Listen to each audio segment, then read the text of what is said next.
ফ্যামিলিরা রান্না বান্না কমপ্লিট হয়ে গেছে। তো সকাল থেকে কোনো ব্লগ আমি তোমাদের করে দিইনি। এই দুপুরবেলাটা এই খাওয়া দাওয়ার সময় ব্লগটা আমি স্টার্ট করেছি। কিসের জন্য? কেননা আমার মন মেজাজ একদমই ভালো ছিল না, একদমই ভালো লাগছিল না মনে, কেন জানি না আমি।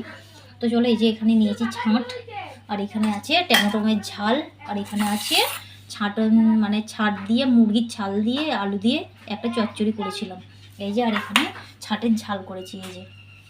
এই যে এখানে রেখে দিয়েছি। এই যে মেয়েরা খাবে, আর এই মাত্র গরম ভাত আমি নামালাম। আরে বাপরে! তো চলো ভাতটা খেয়ে নিই। তো চলো ফ্যামিলিরা, তো এই যে তোয়ালিগুলো তুলে নিয়ে যে এলাম, এগুলো সব সকালে কেচে দিয়েছিলাম। আর ওইদিকে দুটো তোয়ালি ওইদিকে আমি ভাঁজ করে দিয়েছি, ওই দুটো শুকিয়ে গেছে। আর এইগুলো এইখানটায় দিয়ে দিলাম, কেননা বৃষ্টি পড়ছে টিপ টিপ করে। আর এই যে সব কিছু কাঁচা হয়ে গিয়েছিলো, পরশু দিনকে কেচেছিলাম, তোমাদের সাথে কিছু শেয়ার করা হয়নি এগুলো সব। আর একবারে শুকিয়ে একবারে ঝরঝরে হয়ে গেছে। এইখানটায় সব ভাঁজ করে করে রেখে দিয়েছি। এই যে যদি একটু ঠান্ডা ঠান্ডা লাগছে বলে আর ব্ল্যাঙ্কেটগুলো আর ঢুকাইনি গো, তো কাবাটের মধ্যে ঢুকিয়ে দিতে হবে। তো চলো, এদিকে মেয়ে ভাত খাচ্ছে আলু ছানবে বলে। তো চলো, চান করতে হবে আমাকে। দুপুরের খাওয়াটা হয়ে গেছে, আজকে সব সমস্ত জিনিস আজকে কেচেছি আমি। আর এক্ষুনি আমরা খেলাম, কি বলে, নুন লঙ্কা দিয়ে পেয়ারা খেলাম একটু। আর এই থোড়গুলো সেই গেরি তোলা হচ্ছে না গো, থোড়গুলো এখানে পড়ে আছে। আর এইখানটায় না জামা প্যান্টের এত পরিমাণে জামা প্যান্ট হয়ে গেছে মেয়েদের, কি বলবো। এই যে এইগুলোতে একদম, আর এই যে এখানে সব ভাঁজ করে করে, ওখানে ধরছে না বলে ভাঁজ করে করে এইগুলোতে রেখে দিয়েছি। এই যে, আর এইখানটায় হেলমেটটা আছে তোমাদের দাদাভাইয়ের, আর তোমাদের দাদাভাইয়েরও কেচে দিয়েছি। এই যে সব ভাঁজ করে করে না গুছিয়ে গাছিয়ে আমার এরকম খুব ভালো লাগে, টিপটাপ একদম ভালো লাগে। আর এই গামলাটাকে এই যে ধুয়ে নিয়েছি। আর ঘর গুছাতে আমাদের ঘর গুছাতে খুবই ভালো লাগবে, তাই না? তো যত পরিষ্কার পরিচ্ছন্ন থাকবে তত আমাদের খুব ভালো লাগবে। তো চলো, বেশি বকবক করবো না, চানটা করে নিই, তারপরে দেখি একটু রাস্তার পানে যাব, তোমাদের ঘরেও নিয়ে যাব। দেখো এই ডগিটার নাম হচ্ছে রকি। তো এ কি করে দেখো, কি খাচ্ছে দেখো। হ্যাঁ, এ সুরেশ আগু কাতে জম দাইয়া থাবু জম এত পেয়াইস কি খাচ্ছে। এইখানটা একটা কিসের হাড় নিয়ে এসেছে, দেখ খাচ্ছে। দেখো কি অবস্থা। রকি রকি দেখো। হ্যালো ভাই, লাইক করে দিন, সাবস্ক্রাইব করে দিন। রকি একটা আমাদের গ্রামের কুকুর একটা আমাদের। এই রকির চোখে কি হয়েছে? এই দে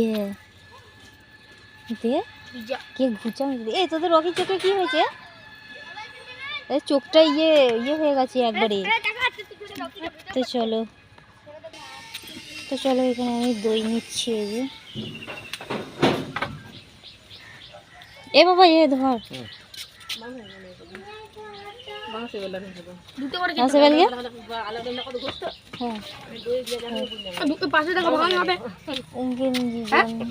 কত করে দাও? দুটো দাও। 500 টাকা ভাঙানো হবে। তিনটে দাও। দুটো করে দাও। না দুটো করে দাও না। এই ভাগিয়ে আছে বাম কি বাবা। তো চলো, এখানে কটা দই বিক্রি হলো? একটা, এখানে দুটো, এখানে দুটো, চারটে, পাঁচটা। তো চলো, এখানে দই। তো চলো, দেখো দই খাচ্ছে ওরা। এই যে এই দইটা মিষ্টি, খেতে কেমন বল? খেতে কেমন? হেভি। এই যে মেয়েরাও খাচ্ছে। চলো, এই যে এদিকে অনুপমের মাও খেতে লেগে গেছে। ওইদিকে গোডো চলে এসেছে। এই গোডো এদিকে আয়, গোডো। ওই যে তখন এই রকির জন্য তখন কি সব বলে ফেলেছি জানি না। এই দেখো রকি এসেছে। এই যে, আর এইখানটা হয়েছে, ডিমের শাক হয়েছে। দেখো এইগুলোতে তুলে নেবো একদিন ডিমের শাকগুলো। এইদিকে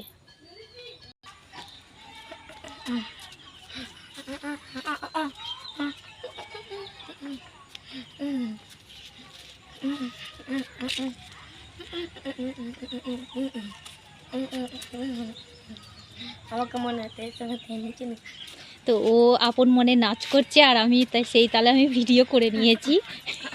দেখো মানে কি নাচ জানে, বাবরে বাবরে বাবরে। তো চলো ফ্যামিলিরা, আজকের মতন আজকের ভিডিওটা মানে হাসি আর মজার ভিডিও আজকে। তো সারাদিন আছে, সকাল থেকে ব্লগ আমি দিইনি, আমি দুপুরবেলা থেকে যখন ভাত খেতে বসি তখন আমি ব্লগটা স্টার্ট করেছি, তোমাদের ঘরে আমি বলেছি, অবশ্যই ভিডিওতে তোমরা দেখতে পাবে। তো চলো তাহলে আজকের মতো ভিডিওটাকে এন্ড করলাম এখানেই, টাটা বাই বাই।